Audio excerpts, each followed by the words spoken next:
Hello everyone. तो उम्मीद है सब बढ़िया होंगे और अच्छे से तैयारी कर रहे होंगे। तो आज जो है स्टार्ट करने वाले हैं मैथ PYQ सीरीज़ का लेक्चर नंबर 8। तो चलिए स्टार्ट करते हैं आज का लेक्चर। दिया है क्वेश्चन में find the greatest value of b so that 30a68b। ए का वैल्यू जो है बोल रहा है b से बड़ा होना चाहिए और बोल रहा है कि ये जो है 11 से डिविजिबल होना चाहिए, जो वैल्यू यहाँ पे है वो। तो इसका 11 का डिविजिबिलिटी रूल क्या होता है कि अल्टरनेट नंबर का सम जो है वो सम करके उसको घटा देना है। या तो 0 आएगा नंबर, या तो घटाने के बाद 11 से अगर डिविजिबल हो जाता है तो वो नंबर पूरी तरह डिवाइड हो जाएगा। तो चलिए देखते हैं इसको करेंगे क्या। पहले नंबर लिख लेते हैं 30a68b। ठीक है, अल्टरनेट नंबर देखते हैं यहाँ पे, एक छोड़ करके एक, तो b + 6 और ये 0 यानी 6 + b 1 हो गया। दूसरा वैल्यू क्या हो जाएगा यहाँ पे, यहाँ से हम लोग लिखेंगे माइनस, यहाँ से हो गया आपका a + 8 और ये 3 यानी हो जाएगा a + 11 हो गया, इक्वल टू यहाँ से या तो 0 लिखेंगे या तो 11। ठीक, दोनों में से जो आएगा उसको हम लोग को फॉलो करना है। तो ये कितना हो गया आपका 6 + b - a - 11 इक्वल टू 0 तो हो नहीं रहा है, तो यही 0 और 11 लिख देते हैं। ये कितना हो गया b - a यहाँ हो जाएगा आपका -5 इक्वल टू, मान लेते हैं कि ये 0 है। ठीक है, 0 अगर यदि मानेंगे तो ये क्या हो जाएगा ab - a इक्वल टू, ये हो जाएगा 0 + 5 यानी b - a इक्वल टू, यहाँ पे कितना हो जाएगा b - a इक्वल टू 5 होगा। तो a + b इक्वल टू क्या हो जाएगा, a + b इक्वल टू -5, क्योंकि ये साइन जो है यहाँ पे वो चेंज हो जाता है ना। तो इतना हो गया, लेकिन हम लोग को चाहिए क्या कि 11 से डिवाइड हो जाए, जो कि ये पॉसिबल है नहीं। तो यहाँ पे जो है दो तरीके से हम इसको सॉल्व कर सकते हैं। तो करेंगे क्या, देखिए यहाँ पे 0 ले चुके थे, अब जो है यहाँ से हम लोग एक चीज़ और कर सकते हैं कि अगर 0 ना ले करके हम 11 अगर यदि लेते हैं तो ये वैल्यू जो है यहाँ पे a + b + 5 हो जाएगा, और ये तीनों का वैल्यू जो है 11 के इक्वल ले लेते हैं, ताकि पता चल जाएगा कि a + b का वैल्यू क्या होगा। तो यहाँ से a + b का वैल्यू जो है 11 में 5 जाएगा तो 6 हो गया, 6 हो गया। अब देखिए ऑप्शन से अगर चलते हैं तो क्या हो सकता है, तो ऑप्शन से क्या करेंगे, 9 में से 3 अगर गए तो 6 आ जा रहा है, जो कि वैल्यू बोला था a का वैल्यू बड़ा होना चाहिए b से, जो कि ये वैल्यू सेटिस्फाई कर जा रहा है। ठीक, अब बोलेंगे सर इसमें तो और कुछ वैल्यू ले सकते हैं, जो कि है जैसे 8 - 2 जो है वो 6। तो 8 - 2 जो है, तो 2 तो ऑप्शन में है नहीं, ये पॉसिबल था कि ये हो सकता है। अब बोलेंगे 10 - 4 जो है वो हो जाएगा 6, ये भी हो सकता है। लेकिन अब आप देख लीजिए कि जब भी वैल्यू जैसे कि -4 है और -3 अगर चुनने बोले कि कौन सा नंबर बड़ा है, तो जितना बड़ा डिजिट में माइनस लगा रहता है वो उतना ही छोटा होता है, इसीलिए जो है -4 नहीं होगा। दैट मीन्स ये जो है वैल्यू आपका सेटिस्फाई नहीं करेगा, तो ऑप्शन नंबर 3 जो है इसका राइट आंसर हो जाएगा। ठीक है, चलिए देखते हैं नेक्स्ट क्वेश्चन।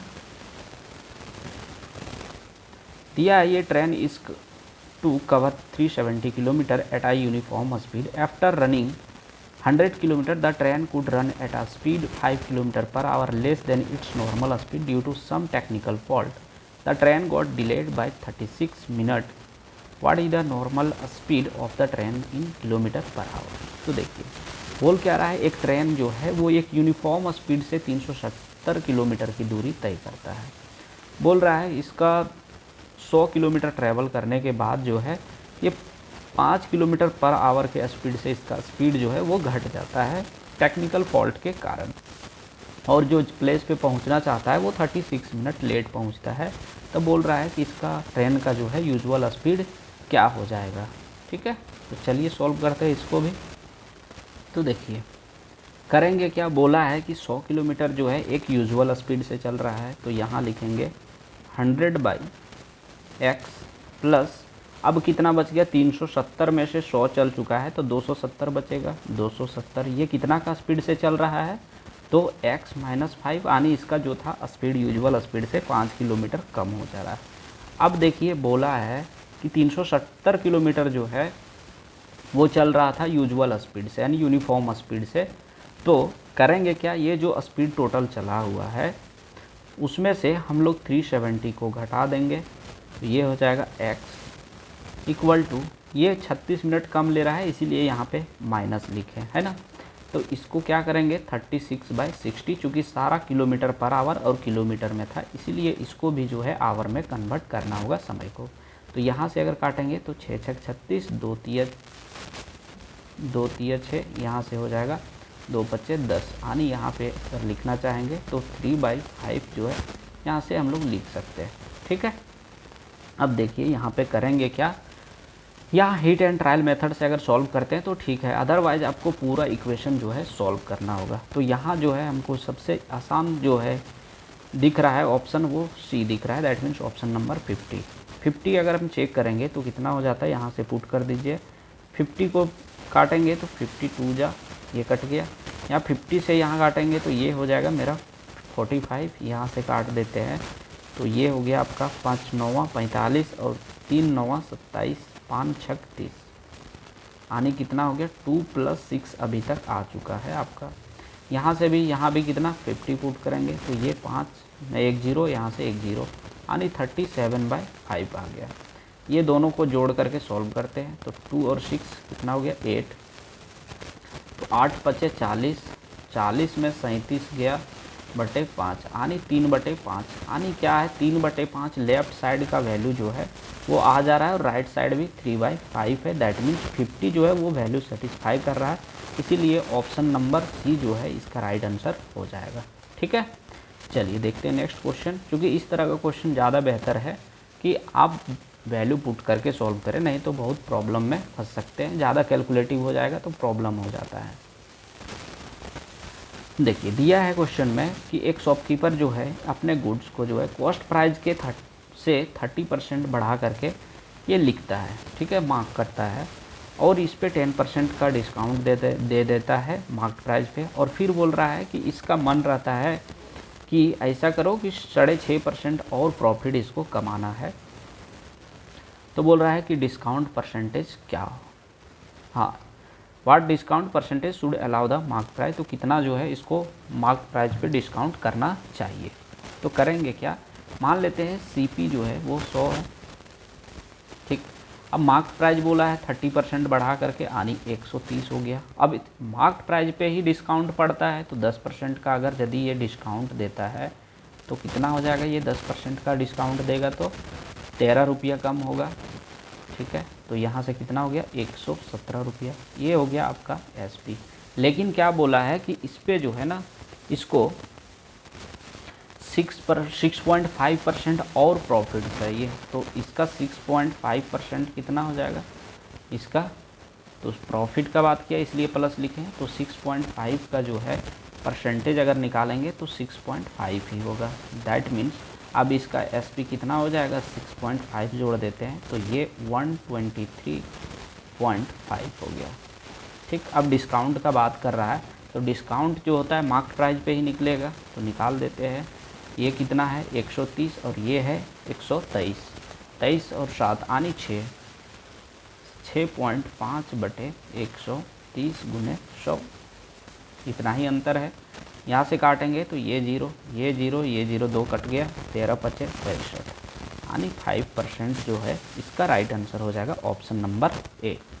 ठीक, चलिए देखते हैं नेक्स्ट क्वेश्चन। दिया है एक ट्रेडर जो है एक राइस को 640 kg राइस जो है वो ख़रीदता है। बोल रहा है कुछ पार्ट को ये 20% प्रॉफिट पे ये सेल करता है और जो बचा हुआ पार्ट है उसको 5% लॉस पे सेल कर देता है, और बोल रहा है कि टोटल पे ये 15% का जो है प्रॉफिट कमा रहा है। तो बोल रहा है कि 15% पे जो लॉस पे हम लोग बेच रहे हैं उसका क्वांटिटी कितना है। तो ये इस तरह का क्वेश्चन को कोशिश ये करना है कि एलिगेशन से सॉल्व करने का, ठीक है। तो पहला पार्ट है 20% जिसको हम लोग प्रॉफिट पे बेच रहे हैं, दूसरा है जो कि लॉस पे बेच रहे हैं, ठीक। और तीसरा क्या है यहाँ पे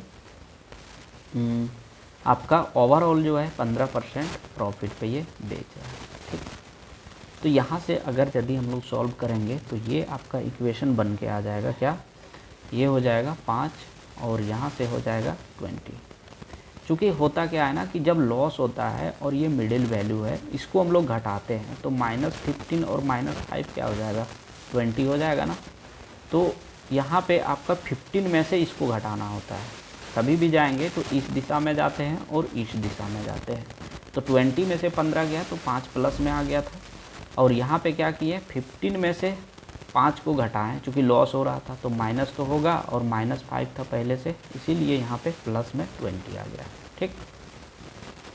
अब इसको अगर यदि हम लोग काटते हैं तो 5 चौके 20 यानी 4:1 का रेशियो आ गया, और ये टोटल का क्वांटिटी, ये 5 का वैल्यू जो है वो दिया हुआ 640, यहाँ से काटेंगे तो ये हो जाएगा आपका 128, ठीक। अब आपसे पूछ रहा है कि 5% लॉस पे जो बेचे उसका क्वांटिटी कितना था, तो देखिए 1 है, 5% के साइड में जो है 1 था इसका रेशियो, तो 1 का वैल्यू कितना आया 128, तो इसका 128 जो है राइट आंसर हो जाएगा, ठीक है।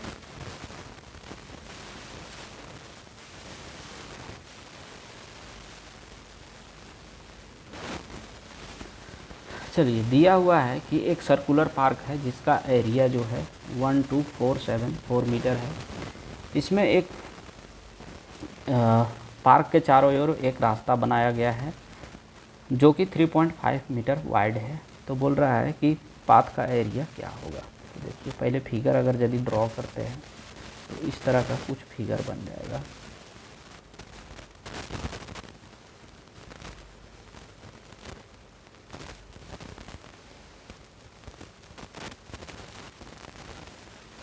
ठीक है, ये देखिए, ये जो है ना, ये पूरा पार्क है और इसका एरिया इसने गिवन कर दिया है, यानी दे दिया है। तो यहाँ पे पहले हम लोग क्या निकालेंगे, ये जो है पार्क है, ये रास्ता है, ये जो है इसका पाथ है। तो पाथ का एरिया आपसे पूछा है, तो पहले हम लोग क्या करेंगे, इसका एरिया से जो है, जो बीच का एरिया है उससे हम लोग का रेडियस निकल जाएगा, उसके बाद जो है पूरे का रेडियस निकालेंगे, ठीक ना। तो रेडियस निकालने के लिए क्या करेंगे, एरिया का फॉर्मूला लिखेंगे। तो एरिया का फॉर्मूला क्या होता है, area of circle equal to pi r square. इसका वैल्यू दिया 12474। अब इसको सॉल्व करते हैं, यहाँ लिखेंगे 22/7 आर स्क्वायर इक्वल टू 12474। यहाँ से काट दीजिए, 22 का टेबल अगर आप लोग को आता है तो ठीक है, नहीं तो कोई बात नहीं है, 2 से काटिए फिर 11 से काटिए, ठीक। देखिए 22 से आ जाता है मुझे, तो मैं कर रहा हूँ, ये हो जाएगा 22 छक 32 से 22 बचे 2 तल से 5 बार में जा रहा है 110, ये हो गया, बचा कितना 14, 147। 22 छक 32 से 22 सत्ते 54 से 22 छक 32 से 132, और अब बच गया 15, तो 22 सत्ते 54 से, ठीक है, इतना हो गया। अब देखिए यहाँ पे ये आ गया 5 6 7। अब इसको कैसे क्या करें, तो 7 का टेबल में काटते हैं तो ये हो जाएगा आपका 81 7 या अगर करते हैं तो 567 हो जाएगा, ठीक। तो 81 यहाँ पे है आपका r square equal to 7 into 7, ये 7 जो है इधर जाके राइट साइड में मल्टीप्लाई हो जाएगा इंटू 81। अब आर का वैल्यू अगर निकालना होगा तो स्क्वायर रूट लगाएंगे, तो स्क्वायर रूट लगाने छोड़ करके डायरेक्ट हम कर सकते हैं। ये 2 7 मिला करके 1 7 हो गया, और यहाँ पे 9 का 81 का स्क्वायर 9 होता है, 9 7 जा हो गया आपका 63, यानी रेडियस कितना हो गया आपका 63, ठीक है। यहाँ तक कोई दिक्कत नहीं। चलिए आगे हम लोग सॉल्व करेंगे। अब करना क्या होगा कि 63 में से जो है यहाँ पे जो पार्ट दिया था, ये जो पार्ट दिया था ना, ये इसको हम लोग जोड़ेंगे और टोटल का जो है एरिया निकालेंगे, ठीक है। ये जो है अब रास्ता का एरिया निकालना होगा, ये तो निकल चुका है, इसको हटा देते हैं, इसका निकल चुका है रेडियस 3। अब 63 और 3.5 अगर ये वाइड था, यहाँ ये 3.5। अब अगर टोटल का पाथ से लेकर के यहाँ तक का अगर एरिया निकालने बोले पार्क तक का, तो कितना हो जाएगा? 66.5 हो जाएगा, है ना। ये मान लेते हैं R2। अब इसका एरिया निकाल करके और पार्क का एरिया में घटा देंगे तो ये बीच का निकल जाएगा। तो चलिए करते हैं वही चीज़। तो यहाँ से जो है पूरा जो है हॉल एरिया निकालना होगा। तो 22/7 इंटू ये हो जाएगा 66.5 इंटू 66.5। ठीक, इसको अगर काट पीट करेंगे हम लोग या मल्टीप्लाई करेंगे तो देखिए करेंगे कैसे। ये 7 का टेबल में काटेंगे तो 7 9 63, 63 हो गया और 7 5 35, ये कट गया। अब यहाँ से और क्या कर सकते हैं, ये डेसिमल हटा दीजिए, नीचे हो जाएगा 10। ठीक, 19 5 95, ये 2 5 10, यहाँ से 2 का टेबल में 11 बार में ये कट गया। अब जो है इसको मल्टीप्लाई कर सकते हैं। ठीक, तो कैसे करेंगे, पहले 19 का टेबल से करते हैं। तो 19 5 95, 95 का 5 कैरी 9, 19 6 14 से 114 और 9 होता है 23, यानी यहाँ कैरी हो गया 12। 19 6 14 से 114 और 12 126, और एक डिजिट के बाद डेसिमल था तो यहाँ डाल देंगे एक डिजिट के बाद डेसिमल। अब देखिए 11 से मल्टीप्लाई करना है, तो आप लोग को बताए थे, हम यूट्यूब में डाल दिए हैं 11 का मल्टीप्लिकेशन रूल कैसे होता है। ठीक, तो करते क्या है, पहला जो यूनिट प्लेस है उसको जैसे का तैसा लिखेंगे, फिर क्या करते हैं इसको यहाँ से जोड़ देते हैं। तो 5 और 3 8। ठीक, अब ये 3 से यहाँ जोड़ेंगे तो 6 3 9, फिर इसको जोड़ेंगे तो 6 2 8, फिर इसको जोड़ेंगे तो 2 और 1 3, और लास्ट का नंबर जो है उसको ऐड कर देंगे। अब एक डिजिट के बाद डेसिमल था तो एक डिजिट के बाद डेसिमल डाल दिए। अब देखिए यहाँ से क्या हुआ, आपका ये पूरे का एरिया निकल गया। ये जो है यहाँ से आपका पूरे का एरिया निकल चुका है। अब क्या करेंगे, इस एरिया में से इस एरिया को घटा देते हैं तो मेरा ये एरिया जो है वो निकल जाएगा। तो चलिए करते हैं वही। कितना था एरिया गिवन, यहाँ दिया हुआ है आपका 12474। तो इसको घटा देते हैं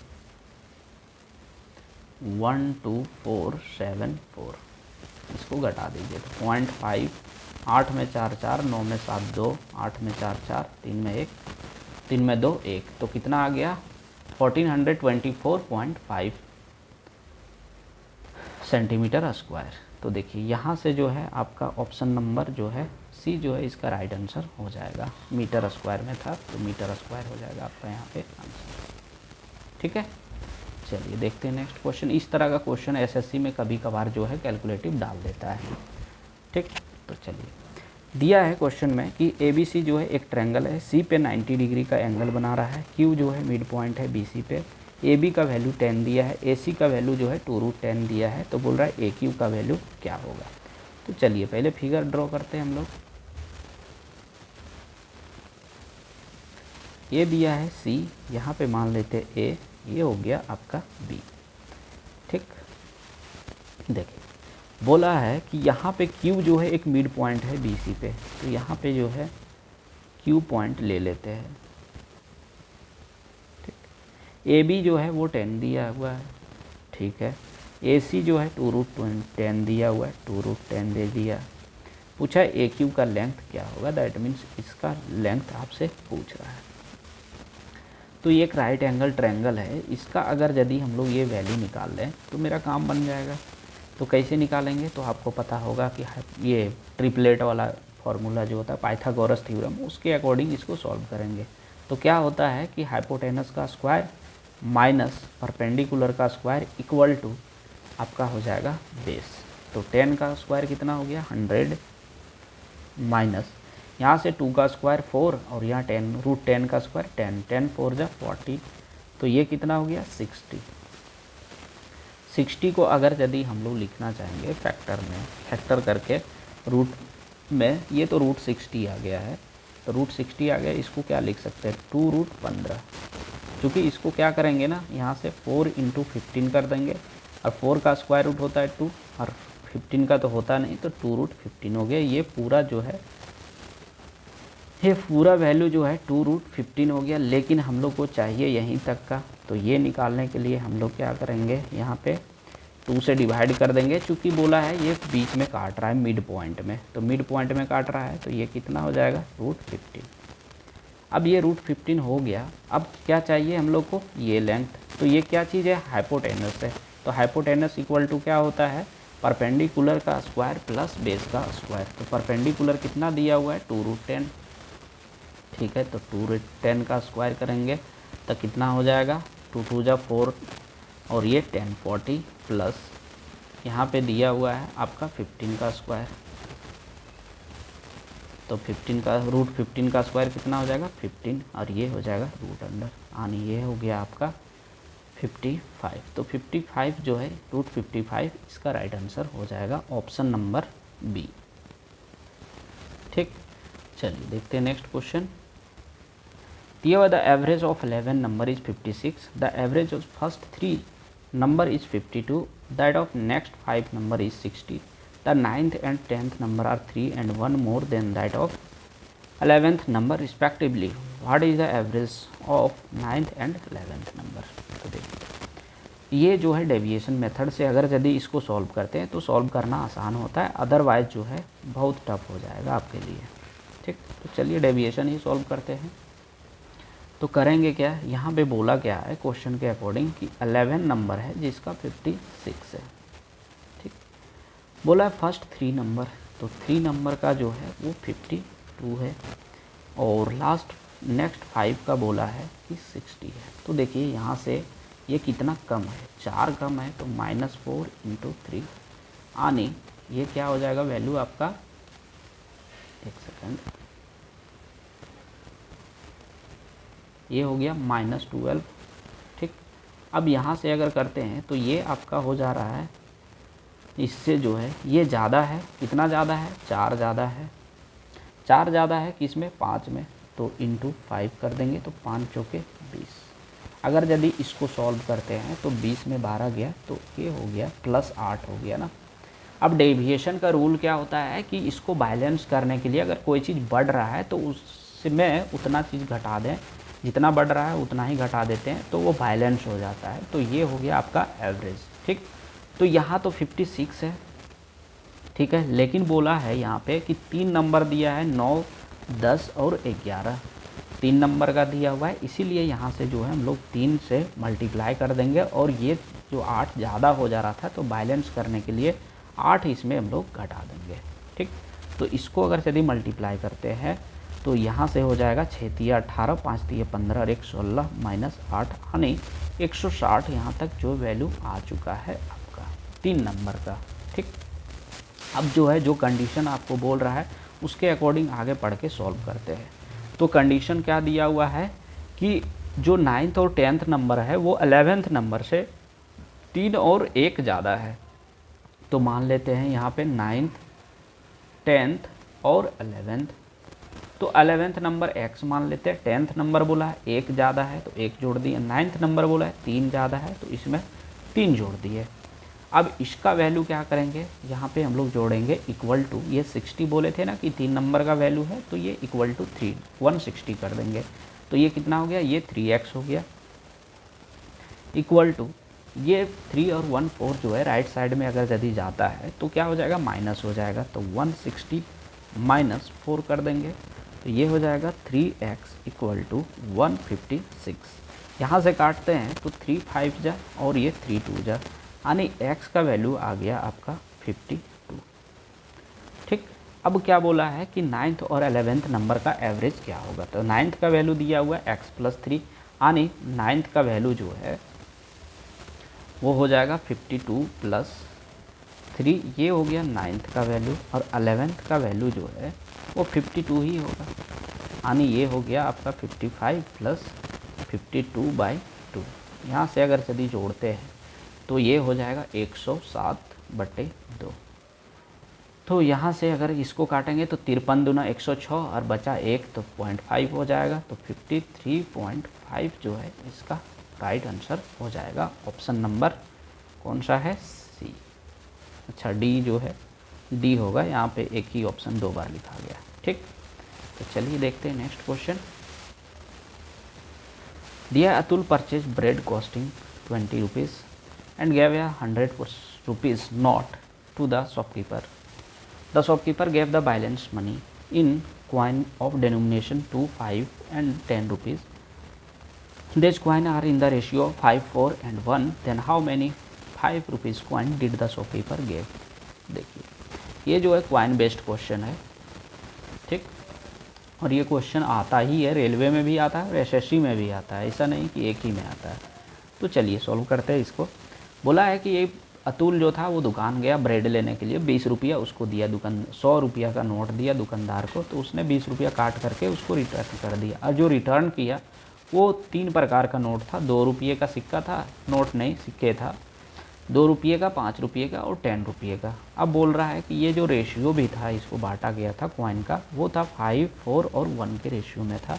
तो बोल रहा है 5 रुपये कॉइन का सिक्का कितना उसने दिया। तो देखिए करते यहाँ पे क्या है कि वैल्यू पहले लिखेंगे, यहाँ पे वैल्यू लिखेंगे into number of coin equal to total value. ये रूल होता है आपका क्वाइन बेस्ड क्वेश्चन सॉल्व करने का। वैल्यू कितना था, ये देखिए 2 रुपये का था और इसका रेशियो कितना दिया, नंबर ऑफ कॉइन यानी जो रेशियो में दिया था उसको हम लोग मल्टीप्लाई करेंगे, तो इसका रेशियो 5x था, तो यहाँ कितना हो जाएगा टोटल वैल्यू 10x कॉइन का। दूसरा में दिया था 5 रुपीज़ का था कॉइन, इसका कितना दिया है ratio 4x equal to 20x। तीसरा दिया हुआ है 10 रुपीज़ का कॉइन, जिसका जो है वैल्यू हो गया x, number of coin x दिया है तो ये हो गया 10x। ये तीनों को जोड़ेंगे तो कितना हो जाएगा 10, 20, 30 और 10, 40।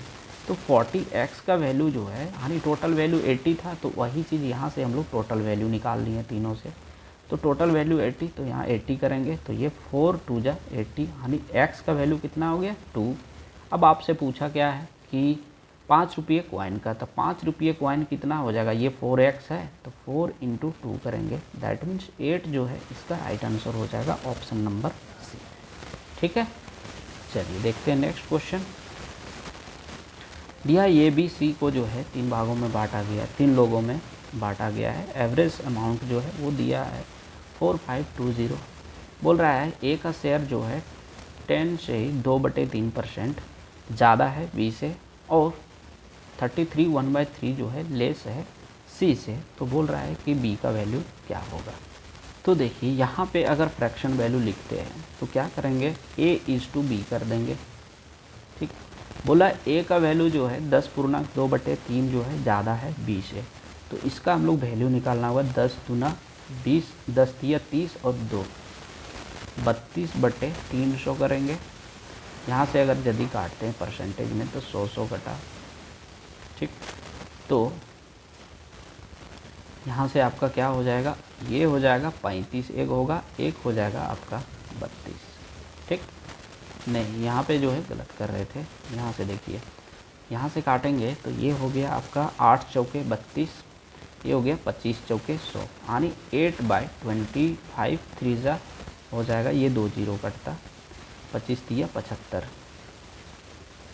ठीक, इतना हो गया। अब अगर यदि ज़्यादा का बात कर रहा है तो एक जोड़ेंगे ना, तो ये 75 तो बी का हो जाएगा, लेकिन ए का कितना हो जाएगा 75 और 8 हो जाएगा 83। ठीक, अब देखिए इतना जब हो गया तो आगे करते हैं, फिर से क्वेश्चन के अकॉर्डिंग ही चलना होगा। ये वैल्यू थोड़ा सा इधर खिसका देते हैं। अब क्या बोला है कि ए का वैल्यू जो है वो सी से 33 1/3% जो है कम है। तो 33%, 33 1/3 मतलब क्या होता है 1/3। दैट मीन्स क्या हो गया, ए का वैल्यू जो है वो 3 में 1 गया, तो यानी ए का वैल्यू 2 हो जाएगा, और सी का वैल्यू जो है वो कितना हो जाएगा 3। तो यहाँ से मान लेते हैं कि सी का जो है वैल्यू वो हो जाएगा यहाँ पे 3 और ए का वैल्यू हो जाएगा 2। ठीक, इसको हम लोग सॉल्व करते हैं तो इसको ऐसे क्रॉस मल्टीप्लाई कर देते हैं। ठीक, तो हो जाएगा क्या 83 3 जा, तो 3 3 जा 9 और 8 3 जा 24, ये 249 हो गया। यहाँ से हो जाएगा 83 2 जा 166, 3 दूना 6, 8 दूना 16। ठीक, यहाँ से 75 दूना 150, इतना आपका रेशियो आ चुका है। अब बोला है कि बी का शेयर क्या होगा, तो इसका तीनों का जो है वैल्यू यहाँ पे दिया हुआ है, तो इसको पहले हम लोग को जोड़ना पड़ेगा। जोड़ देते हैं ये तीनों को, कितना हो जाएगा 9 6 15, यहाँ से 6 6 12 और 4 16 का 6, कैरी 1 2 3 और 2 5, तो ये हो गया 365 का वैल्यू दिया हुआ है 452। यहाँ पे 0 भी था, तो देखिए यहाँ पे है यार, सॉरी यहाँ पे जो है गलत ऐड कर दिए थे, देखिए इसलिए कुछ एरर हो जा रहा था। होगा क्या, यहाँ पे 6 और 9 15, 15 का क्या लिखेंगे 5, यहाँ से एक जो कैरी था इसमें लिख देते हैं, तो 6 6 12 और 4 16, 16 का 6, 1 और 1 2 और 2 4 और 1 5, 565 हो रहा था, और हम यहाँ 365 लिख दिए थे, 3650 लिख दिए थे, जो पॉसिबल नहीं था। पता नहीं आज क्या हो गया यार, बहुत ज़्यादा गलती हो रहा है। ठीक है, तो यहाँ से ये हो गया। अगर यदि इसको हम लोग काटते हैं तो कितना हो जाएगा वो देख लेते हैं। 5 से काट देते हैं तो ये हो जाएगा 11 पचे 55, यहाँ से हो जाएगा आपका 3 पचे 15, ठीक, 9 पचे 45, और ये हो गया आपका 4 पचे 20। तो 13 को 8 से अगर काटेंगे तो 13 8 74 से एक ज़्यादा है, तो वो आगे ऐड हो जाएगा, तो 8 बार में जो है ये हो जा रहा है। ठीक, अब आपसे पूछा क्या है कि बी जो है, बी का शेयर कितना होगा, ये जो है इसका शेयर पूछ रहा है, दैट मीन्स 150 का। तो 150 का शेयर कितना हो जाएगा, तो 150 इंटू 8, तो कितना हो गया 15 8 20 से 120 1200, ठीक। लेकिन ऑप्शन में नहीं दिया है ना, तो करेंगे क्या, यहाँ पे हम एक चीज़ छोड़ दिए थे आप लोग के लिए, तो छोड़े क्या है, देखिए क्या बोला है, एवरेज अमाउंट जो है ये 4520 है, तो ये तीनों का था। तो क्या करेंगे, 3 लोग हैं तो 3 से मल्टीप्लाई करते ना यहाँ पे वैल्यू, अगर यदि यही चीज़ यहाँ 3 से मल्टीप्लाई कर देते तो आपका कॉम्प्लिकेटेड हो जाता है कैलकुलेशन, इसलिए इसको छोड़ दिए थे। तो इस 3 को कहाँ मल्टीप्लाई करेंगे, यहाँ पे, तो ये कितना हो गया 12 3 3600, तो ऑप्शन नंबर डी जो है इसका राइट आंसर हो जाएगा। ठीक है, चलिए देखते हैं आज का ये लास्ट क्वेश्चन होने वाला है आपका। दिया है 2 equal some for lend to own simple interest at 6% and 10% per annum respectively. The first sum was recovered 2 years later. Then the second sum, the amount in each case was 1105 rupees. What was the sum lent in each scheme? तो कहने का मतलब ये है कि दो राशियाँ हैं, ठीक। चलिए यहाँ से करते हैं, दो राशि है 6% और 10% प्रति वर्ष के दर से साधारण ब्याज पर उधार दी जाती है। बोल रहा पहला राशि जो है दूसरी राशि के तुलना में 2 वर्ष वसूल की गई थी, यानी पहले से जो है 2 साल का वसूल कर लिया गया था, तो उसमें पता ही नहीं है कि कितना पहले था, तो उसको हम लोग x मानेंगे, ठीक है, वसूल कर लिया गया था। बोल रहा है प्रत्येक मामले में राशि जो था वो 1105 रुपये था।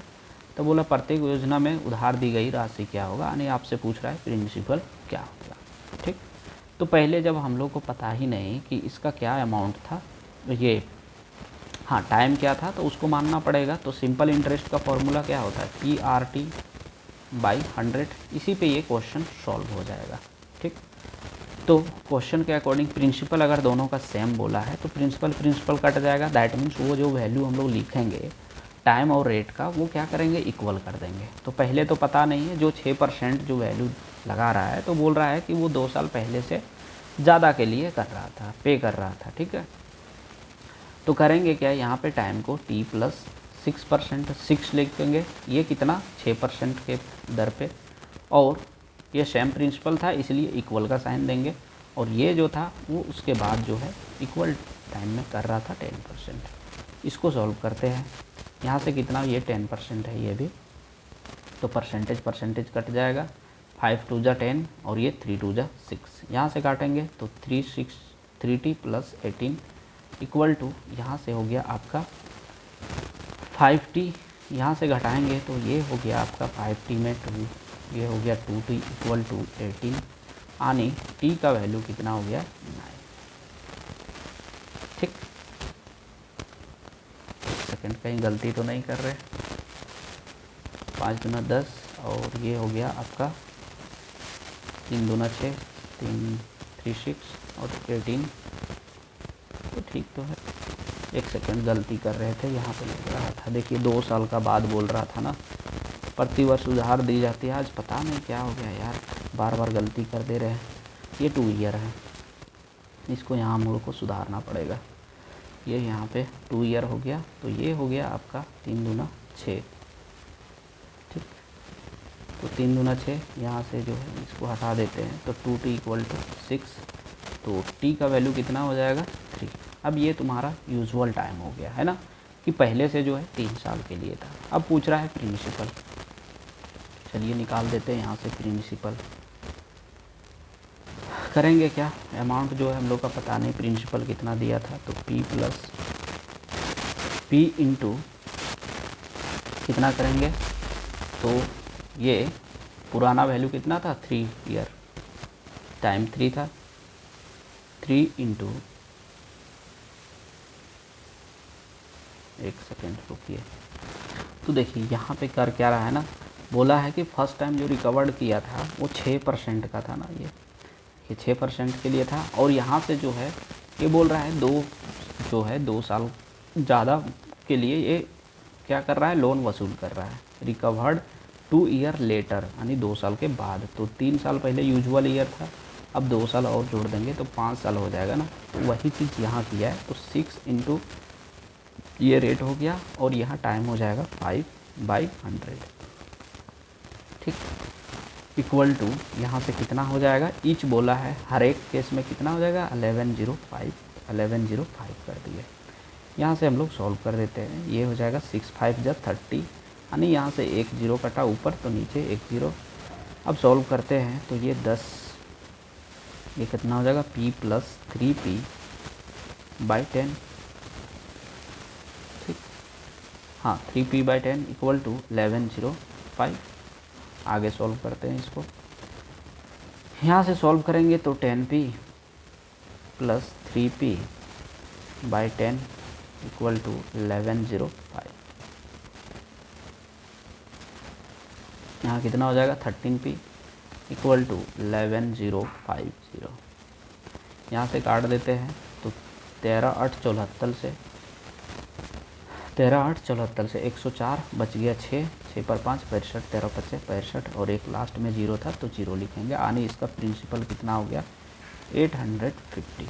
तो 850 जो है इसका राइट आंसर हो जाएगा कौन सा, तो ऑप्शन नंबर बी जो है इसका राइट आंसर हो जाएगा, ठीक है। तो चलिए आज का इतना ही क्वेश्चन था, तो यहाँ से आपका क्लास कंप्लीट होता है। उम्मीद है आप लोग को क्लास अच्छा लगा होगा, तो वीडियो को लाइक करें और शेयर करें और चैनल को सब्सक्राइब करें अगर चैनल पे नए हैं तो। आज थोड़ा ज़्यादा ही एरर हमसे हो गया, ठीक है, तो माफ़ कीजिएगा। Thank you.